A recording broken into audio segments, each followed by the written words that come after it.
प्यारे बच्चों, आज मैं बात कर रहा हूँ JEE advanced 2012 paper first.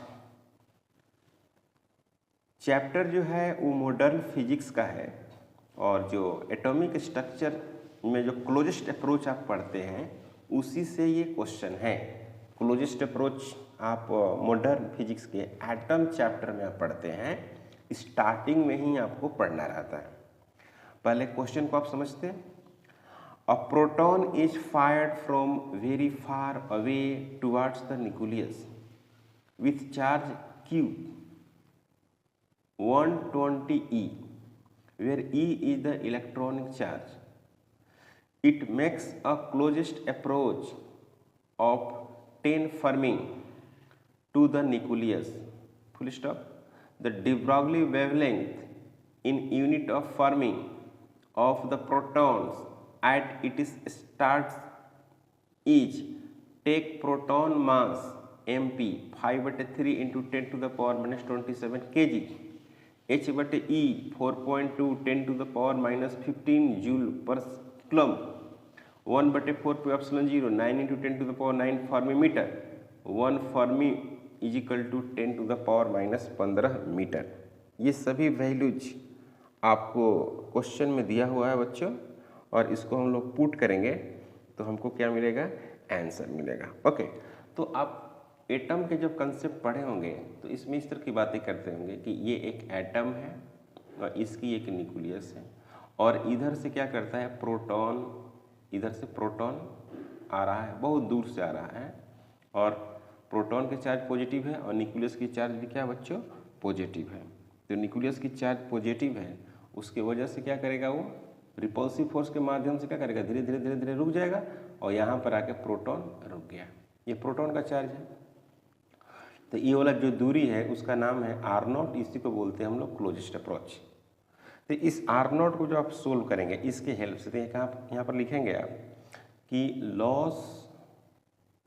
Loss in kinetic energy is equal to gain in potential energy, gain in potential energy. क्योंकि यहाँ पर स्पीड ज़्यादा था और धीरे धीरे धीरे इसका स्पीड क्या हुआ, घटते गया घटते गया घटते गया, यहाँ पर कम हो गया। मतलब कि लॉस क्या किया, काइनेटिक एनर्जी, और इसके बीच का जो दूरी है वो क्या हो गया, इसके बीच की जो दूरी है वो क्या हो गया बच्चों, इसकी दूरी जो हो गई वो हो गई कम, है ना। तो पोटेंशियल एनर्जी क्या कर लेगा, गेन कर लेगा, क्योंकि potential energy inversely proportional distance का होता है। ओके, अब इसमें जो चार्ज है यहाँ पर वो क्या है, Q है, ये जो है प्रोटॉन का चार्ज E हो गया।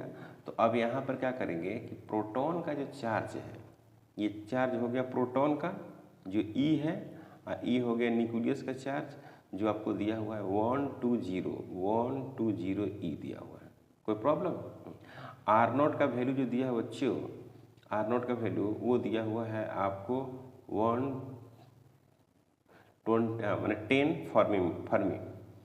फर्मी। तो आपको 10 into 10 to the power minus कितना लिखना पड़ेगा, 15 मीटर लिखना पड़ेगा।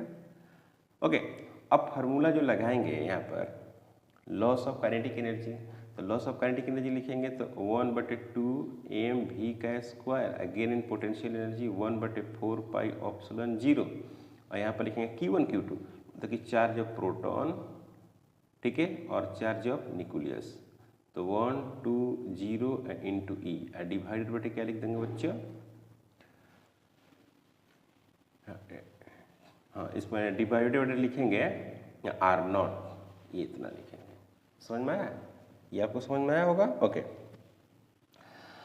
अब यहाँ पर क्या करना है कि मास आपको दिया हुआ है, प्रोटॉन का मास आप देख रहे हैं, प्रोटॉन का मास दिया हुआ है। तो यहाँ पर हो गया आपको 5/3, क्लियर है, 1/2 इंटू, यहाँ पर आप लिखेंगे 1/2 इंटू 5/3 मास ऑफ प्रोटॉन लिख रहे हैं। कहाँ है मास ऑफ प्रोटॉन, ये रहा, ये mass of proton, into 10 to the power minus 27, 1/2 mass of proton.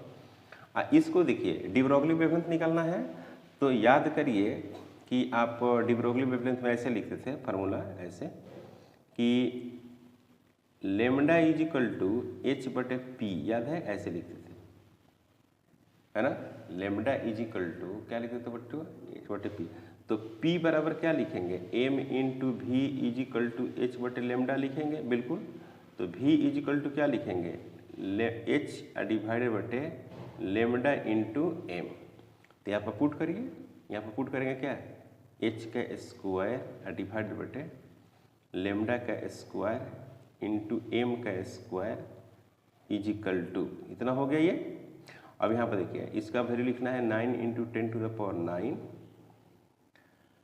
9 into 10 to the power 9 लिखना है, इंटू यहाँ पर लिखना है 120 into 1.6 into 10 to the power minus 19, इसका क्या कर देंगे स्क्वायर डिवाइडेड बटे क्या लिख देंगे बच्चों 120, कितना फर्मी है, आर नॉट का वैल्यू है 10 फर्मी 10, तो 10 into 10 to the power minus 15, इसका ऐसे रखेंगे, स्क्वायर नहीं रखना है, ठीक है, कोई डाउट नहीं ना।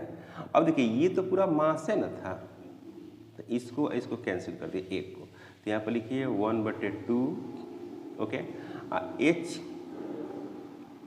एच का वैल्यू आप लिख दीजिए, एच का वैल्यू या एच बटे ई दिया हुआ पर एच लिखिए, तो यहाँ पर हो जाएगा 6.63 10 टू द पावर माइनस 34, इसका हो गया स्क्वायर। हमको क्या निकालना है, लेमडा का वैल्यू निकालना है, ओके। अब यहाँ पर मास है आपको 5/3 into 10 to the power minus 27 is equal to, यहाँ पर देखिए इसको सोल्व करिएगा, ये 1.6 और 1.6 का स्क्वायर करिएगा तो 2.56, और 2.56 में 9 से गुणा करेंगे ना तो 23.04 आता है। और यहाँ देखिए ये -19 है, डबल करेंगे तो -38 हो जाएगा, 9 घटाएंगे तो -29 हो जाएगा, ओके।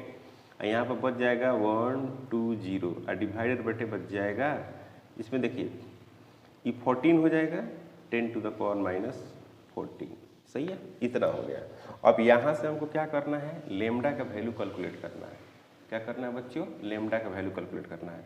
तो मैं अब डायरेक्ट, आप मैथमेटिक्स है, आप जेईई एडवांस का एग्जाम दे रहे हैं तो ये पूरा मैथमेटिक्स है, तो इसको आप सोल्व करिएगा तो आएगा 7 फर्मी या 7 into 10 to the power minus 15 metre, यही होगा आंसर, सही है बच्चों। यहाँ पर कैलकुलेशन है, उसमें सिर्फ टाइम लगेगा, तो आप इसको कैलकुलेट कर देंगे। क्लियर। चैनल पर अगर आप नए हैं प्लीज़ सब्सक्राइब करें, शेयर करें, थैंक यू।